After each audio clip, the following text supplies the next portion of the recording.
If you don't believe in the unexplained but still love a good mystery, then let's dive into the Taos hum. In the small town of Taos, New Mexico, a strange phenomenon has puzzled residents since the 1990s. A low-frequency hum, heard by only a few, has left scientists scratching their heads. The Taos hum is described as a constant droning sound, like a distant diesel engine. But here's the kicker, not everyone can hear it. Some say it's maddening, while others don't notice a thing.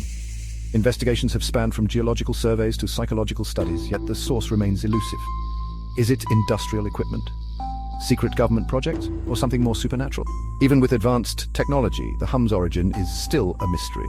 So the next time you visit Taos, keep your ears peeled. You might just hear what others cannot. What do you think is behind the Taos hum? Let us know in the comments.